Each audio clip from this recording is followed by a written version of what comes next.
دے سرا سرا جمع عظیم اشبا پروردگار علم اموت و سدی جامع دا در رحم و کرم نظر وکا پروردگار علم دا مرحوم کا بردا در رحم و کرم نظر وکا پروردگار علم ای حاضرین و طول حاجتون براو داو گرزوالکا ای طول مسافران محفوظ وسطلکا ای طول مریضانو تا سجاد مولا لمخ شفای کلی و عجل عنایت کړلکا دې دپاره چې موضوع سدوانیا قبول شي او پروردګار د مرحومې کابر ته د رحم و کرم نظر وکړي. بلند وسره صلوات وسوي محمد وعلیه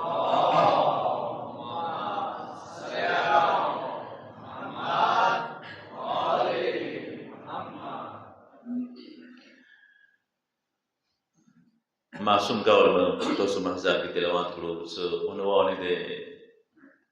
نصرت اهل بیت. یو تازه جوان تازه خطونه راغلی و وارد شو د شپږم مولا محضر د شپږم مولا نور اصحاب سره تشریف فرما. چې کله هغه جوان وارد شو شپږم مولا ته پوښتنه احترام لپاره. چې کله هغه جوان کېناستو هغې جامې کې یو صحابي و امام پختنه ونه کړې ابن رسول الله دغه جوان احترام دپاره ویلي پاتې تر حاله کې چې دغه مجلس کې غټ غټ اصحاب شته سپین ږیري شته خو څه تا څوره قدر دې ته ویل کړو دوره د بل چا ته نه دی ویل کړی. د مولا یوه جمله وتی هذا ناصرنا دایمو مددگار دی دایمو مددگار دی بقلبه و لسانه و یده. هم زړه سره هم ژبې سره او هم اعضا و جوارحو سره د دیمو مدد کوي. دیو وجې نه مایدي احترام وکړو چې دایمو مددگار دی. صلوات وسوي محمد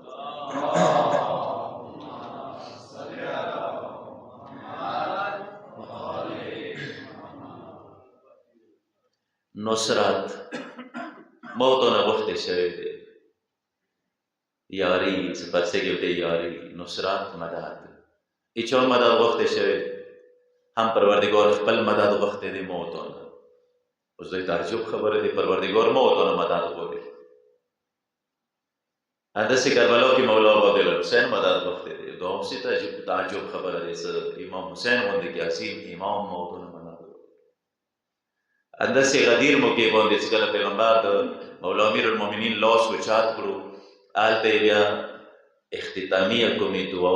دعایه کلماتي او کلماتو کې بیا دا جمله اللهم انصر من نصره خدایا ته د هر یو انسان مدد وکړي چې د امیر المؤمنین مدد کوي. پروردګار مو نه مدد غوښتې دی. کومه ځای کې قرآن یې ان تنصروا الله ینصرکم که تاسو خدای مدد وکړئ خدای به تاسو مدد. اوس انسان ذهن کې سوال راځي چې زه محدود یم خدای الله محدود دی. زه کمزوری یم خدای قوي دی طاقتور دی. زه څنګه هغه مدد وکړم چې دې ترجماني مولا امیر المؤمنین نهج البلاغه کې دې طرف ته اشاره کړې ده د مقصد طرف ته چې انسان استنصرکم وله جنود السماوات والارض.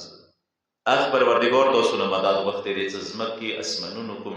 جنود فوج دی هغه پروردګار دی. هغه پروردګار د موتونه مدد غواړي چې هغه فیل والا لښکر ته شکست ورکوي نو ډېر اسانۍ سره د شکست ورکړي. وکړي سوره فیل الم تر کیف فعل ربک باصحاب الفیل. تورسی دغه ځای کې وارسل علیهم طیرا ابابیل ترمیهم بحجاره یا وایي اسلحه چې وړې وړې شګې ترمیهم بحجاره سوره شګه وایي ابابیل بي خو زیاته وچته ډېره معمولي. خو پروردګار علم دنیا ته د ښایي او دنیا علم دا ټول یې مو لښکر ته چې د خپل لښکر باندې خپل طاقت باندې غرور کې ونه شي څه ځان چوک یو مولا امیر المؤمنین استنصرکم وله جنود السماوات والارض. هغه پروردګار د تاسو نه مدد غواړي چې دا ټول هغه جند دی جنود دي فوجونه دي یو بل ځای کې من ذا الذي یقرض الله قرضا حسنا، څوک چې تاسو خدای ته قرض ورکړي. بیا امیر المؤمنین وضاحت کوي استقرضکم وله خزائن السماوات والارض، هغه پروردګار د تاسو نه قرضه غواړي چې ځمکې اسمانونو خزانې هم هغه لوس کړي. پروردګار بیا ویلي غواړي تکاتوارات دی ځمکو اسمانونو خزانو مالکات دی مونه ویلي غواړي. تربیتي نکته دی ورکړي، هغه دا دی چې مثلا یو پلار یو وړه بچي ته خپلې جیب والا روپۍ راوخلي، وړه بچي جیب کې کېږدي. بیا څه ودی چې بچیه د 100 روپیو نه لږې روپۍ ما ته او لږې پلنکي ته ویل د 100 روپیو نه ویلې داسې ودی دې وجې نه چې مګه هغه بچي کې سخاوت پیدا شي. پیسې پلار دي خو هغه داسې داسې انداز کې ورکوي چې د 100 روپیو نه لږې ما ته روپۍ لږې پلنکي ته ویل. د الله پروردګار دا هسې پروردګار دی، خو ما داسې څوک چې تاسو خدای ته قرضه ورکړي بیا وروسته یې که چا خدای ته قرضه ورکړه هغه ته به بیا ډبل میلاویږي. یعنې مقصد دا دی چې غریب نه دی، خدای واقعا غریب نه دی. خو دغه تربیت دي دلته یې څه اللهم انصر من نصره، خدای ته مدد وکړي د هغه انسان چې څوک د مولا امیر المؤمنین مدد کوي. مولا امیر المؤمنین به عنوان مثال دی، یعنی څوک د مولا حسن مدد کوي، څوک د مولا حسین مدد کوي، تا رسه څوک د زمانه امام اجل الله فرجه شریف مدد کوي.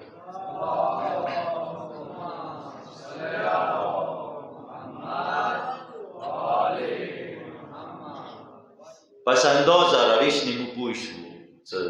پروردگار مدد غوښتي، پروردگار به ما دوی مدد محتاج نه دی. اندسې که حجت خدا مدد غواړي هغه یې ما دوی مدد محتاج نه دی، ما دوی مدد محتاج نه دی. هغه سره فوجونو کمای نشته. متوکل عباسی دا ورده امام هدی علیه السلام متوکل عباسی سامیری کې امام هدی علیه السلام محصور کړي. یو ورځې باندې متوکل حکم وکړلو 90,000 سوار نظام دا فوج یو ورته وویل چې پلانکې صحرا ته ټوله د کوم سوار نظام دی دا ټوله راشي خو خپل وسانو کوم خورجین دی چې هغه کې واس دپاره خرچه و توبره وغیره هغه خاورو نه پلانکي رنګ خاورو نه ډک وي دغه خورجین هغه ځای کې واړوي هغه خاورې 90,000 که 90,000 لږې لږې خاورې یا ډېر څه ونه جوړېږي. هغه خورجین کې ډېرې خاورې راځي داسې یوه ټېله غوندې کې ونه جوړه شوه، وړوکی غار غوندې کې ونه جوړ شو. بیا یې حکم وکړلو چې د کوم افواج دي 90,000 دا ټوله ښه منظم شکل کې دستو دستو کې ودرېږئ. خپل کوم آلات دي کوم اسلحه دی هغه یې د څه وچاته کوئ او بیا پلانکې هر یوه دسته خپل ناره لګوئ چې یو وهم غوندې کې ایجاد شي، روح غوندې کې ایجاد شي. دوی داسې وکړل دلته مولا امام هدي علیه السلام یې ځان سره روان کړو متوکل ته کو مولا جان هر څه زه تا باندې نن خپل فوج وکړم. فوج د دې مقصد دا اوس امام روح کې راولي چې کني زه یو طاقتور یم.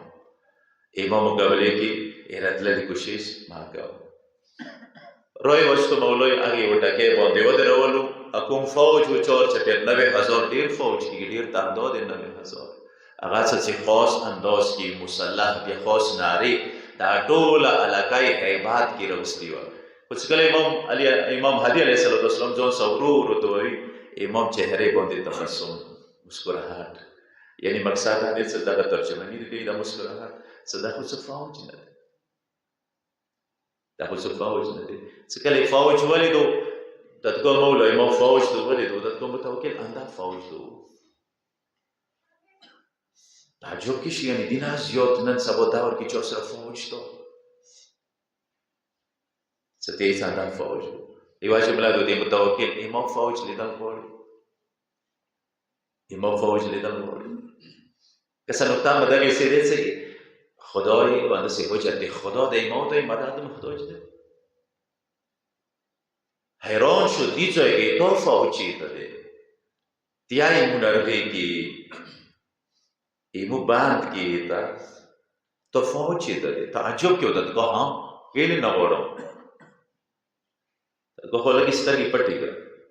کله سترګې پټې کړې ودته اوس خلاصې سترګې وغړولې ودته اطراف ته سترګې دا کوم افق دی اسمان او ځمکه چې کوم ځای کې ملودي دی افق دا افق باندې هغه فوج ولیدو هغه ملایکې ولیدي چې هغوی سره لاسو کې آتشین اسلحه دې لیدلې سره هغه متوکل ځمکې باندې بېهوشه پرېوت کله هوش کې راغلو ته کوم متوکل مه خفه کې موږ دغه فوج یې تاسو په خلاف دنیا دپاره نه استعمالوو صرف به دا درته خیال چې د کوم فوج باندې غورې کوي فخر کوي دې سره مو روب کې نشي راوستی پس پروردگار موتان مدد وقت دی خب پروردگار موت مدد محتاج نده حجت خدا موتان مدد وقت دی حجت خدای موت مدد محتاج نده پس ویلی غوری انداز آهی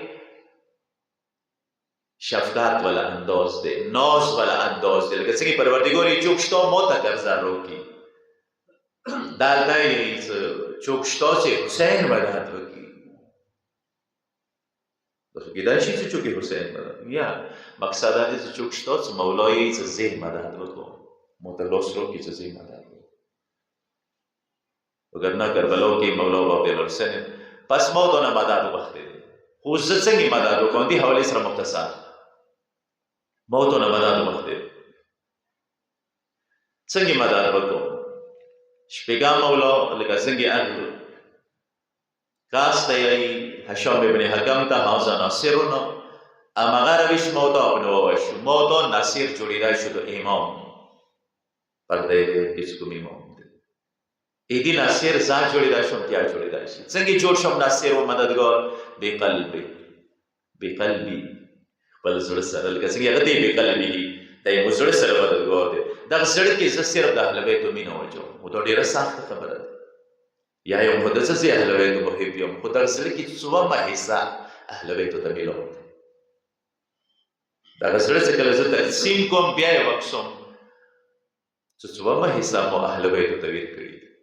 زبان سره خو دی یم څه ټوله زړه اهل بیتو دی خو نه حقیقت کې ټوله زړه اهل بیتو نه دی بل چې دا ورکې شریک دي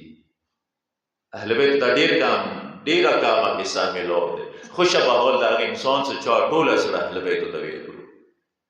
اهل بیتو ته زړه ورکولي مقصد دا نه دی چې دنیا نه انسان صرف نظر وکړي دنیا داسې هسې لکه ګویا همیشه دپاره دلته اوسې څو کالو دپاره نه اویا اتیا سلو کالو دپاره نه کأنک تعیش فیها ابدا همیشه دپاره دلته اوسې همیشه دپاره انسان بیا صورت ته ګوده وکوي د صورت څه کوو دویا کام دی دغه څو کالو دپاره چې درو کالو دپاره دغه سرمایه کوي نه ته داسې زندګي وکړه چې همیشه دپاره د اوس دوره کوشش وکړې پس دین موضوع ته دا نه یې چې ته کار ورکړې نه دنیا نه صرف نظر مقصد دا نه دی چې ته بل باندې بوج جوړ شه نه دنیا نه صرف نظر مراد دا دی حرام دنیا نه ځان وساته چې هغې باندې دا ټوله پوهېږو حرامه دنیا مالجه مه کوه پس موضوع نه مدد وخت دی مدد کې څه شی دی اول سره محبت سره وکړو مدینه دی پیغمبر اکرم حضرت محمد مصطفی صلی الله علیه و آله و سلم سره مولا امیر المؤمنین ایوی مدینه ایوی چوله کې تشریف فرما چې وا جنازه ور باندې راغله پښتنه کېږي چې دا چا جنازه ده جواب ملويږي دا یو غلام نمای دی ربا یک جنازه ده غلام دغه دوران کې څه اهمیت نه ملوي څه خاصیت نه خو مولا امیر المؤمنین یې چې یا رسول الله دا غلام یو خصوصیات و دی غلام کې ته کوی ابو الحسن وای څه خاصیت ورګي مولا جان څه خاصیت ورګي نو مولا دوی فرمایش کوي یا رسول الله زه څه کله روان وې چولې باندې کله باندې دوه ویلور وې څه ولید لاس به سینې باندې کې خلو ماته ویل یا علی احبک یا علی مینه مده یعنی حقیقت کې ویل چې ترویح ویل مولا امیر المؤمنین تباته بیا یو دوی لسنات ته ترویح کیږي غلام دغه اظهار محبت کول څنګه دا جمله پیغمبر اورید او دغه یو ابو الحسن پاتې کسې موت وي دغه جنازه کې شرکت وکړون شول تشیع جنازه راغلل رسید خلق تعجب کې دی غلام جنازه کې مولا امیر المؤمنین او پیغمبر د شرکت کوي راغلل پورا پورې هغه جنازې سره همراه اوس کله جنازه الله ته کوسیدا پیغمبر دې څه بل چوک ما کوسیږي زه خپل د احکام ورته کوسیږم خپل کوشو احکام ورته هغه جنازه خپل قبر کې کوي خلکو نورای تعجب اظهار وکړو څه کله قبر نه پیغمبر بهر تشریف وروړي بیا مولا امیر المؤمنین ته مخاطب کیږي دا جمله وته یا ابو الحسن لا ينال احد بذلك الا بحبك یا امیر المؤمنین دغه مقام ته هیڅ نه رسیږي مگر اطاعت سره کزی قبر د کوشو دیواجنه سي تو محب پس کچې زه ته وګورم څنګه به تاسو رمضان وګورئ د زړه د یو سرمایه دی وګورئ چې دغه سرمایه سره هغه قیمتي سرمایه واخلو اهل بیت محبت نه صرف دا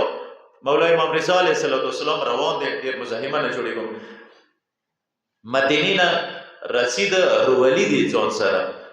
مامون عباسی کوم فوج وسیستولی و خراسان ته 52 کاله عمر خراسان مدینې کې تیر کړی دی رسید لیارې کې نیشابور د خواو شاو کې مولا حکم وکړل یوه جنازه یې ولیده حکم یې وکړل لکه قافله ودروئ چې دغې جنازې کې شرکت کوو راکوشو هغې جنازې ته راغللو خلکو او د جنازه کېښله چې کله راغلو مولا هغې جنازې نه غوېږه وکړه نامه یې ورته واخیسته وپلنکیه ما خفه کېږه زه دته راغلم ما خفه کېږه زه دته راغلم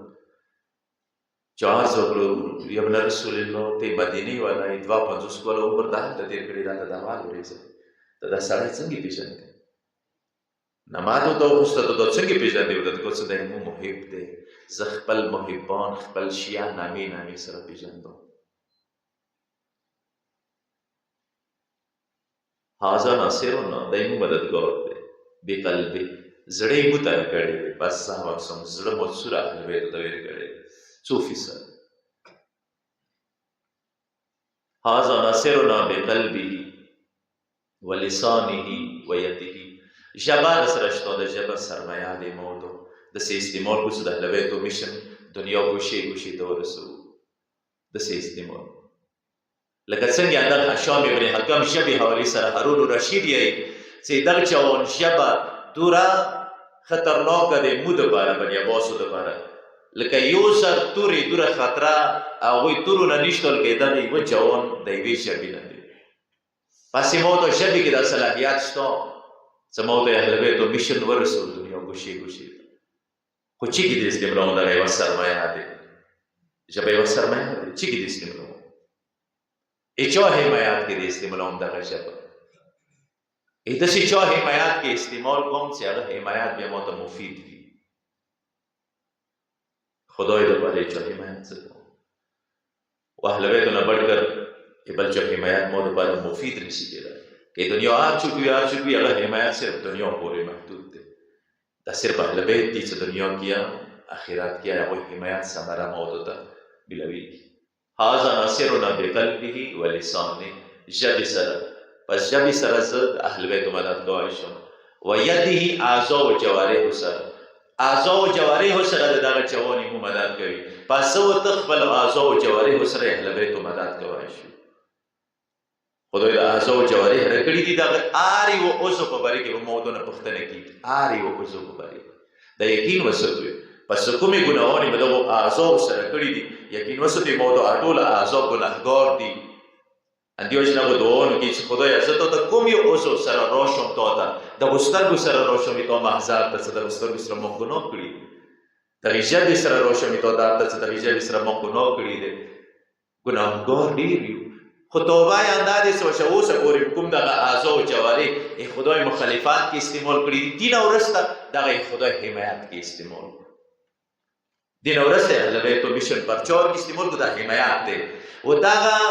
اهل بیتو نقش قدم کې یو خدای میشن مخ ته رسولي کې چې دغه اعضا استعمال کړو هغه کومې ګناهونه یې کړي دي هغوی بیا کفاره جوړېږي هغه ګناهونه یې ورته معاف کېږي مثلا مخکې به سترګې غلطې غړولې اوس دغه سترګې ټیک وکړو یا به ګناهونه کفاره جوړېږي مخکې به دغه ژبه غلطه استعمال کړې اوس دین وروسته عهد وکړ چې زه به دغه ژبه ټیک استعمالوم هغو ګناهونو هغه کفاره جوړېږي. دغې ژبې باندې دین وروسته ذکر شروع کوم. دغه ذکر دی اهل بیتو باندې مثلا هغوی مشن کې کوم انسان مخته څه پرچه ورکوي هغه او سره سره اهل بیتو باندې درود ستول دا انسان بیا کفاره جوړ. هذا ناصرنا دی مددګار دی. کله زه چې اهل بیتو مدد وکړم نو اهل بیت بیا کریم دي هغه بیا ما مدد لپاره راځي. پسې تاسو زحمت وکړئ. اللهم انصر من نصر. خدای ته مدد وکړه د هر یو انسان چې څوک یې ما اهل بیت مدد کوي. یقین اوسه په ما د دغې دنیا ته رسولي دي دپاره یو چې ما ته یې مدد وکړو، خو مدد دغه نیت سره نه سړی ما یې مدد محتاج دی نه، بلکې دې نیت سره چې زه هغوی مدد محتاج یم. دا یو انداز دی که دا انداز زه اپناو نه کړم زه هغوی مدد نشم کوی. مدد څنګه وکړم؟ زړه سره مینه. همدې وجې نه پیغمبر یې چې چا زړه کې ما یې اهل بیتو خصوصا د زهرای مرضیه مینه وي دغه مینه انسان ته سل ځایو کې پخې راځي. سل ځایو کې چې هغوی کې ټول نه کمترین شدت و سختۍ لحاظ سره هغه جلګدان دی.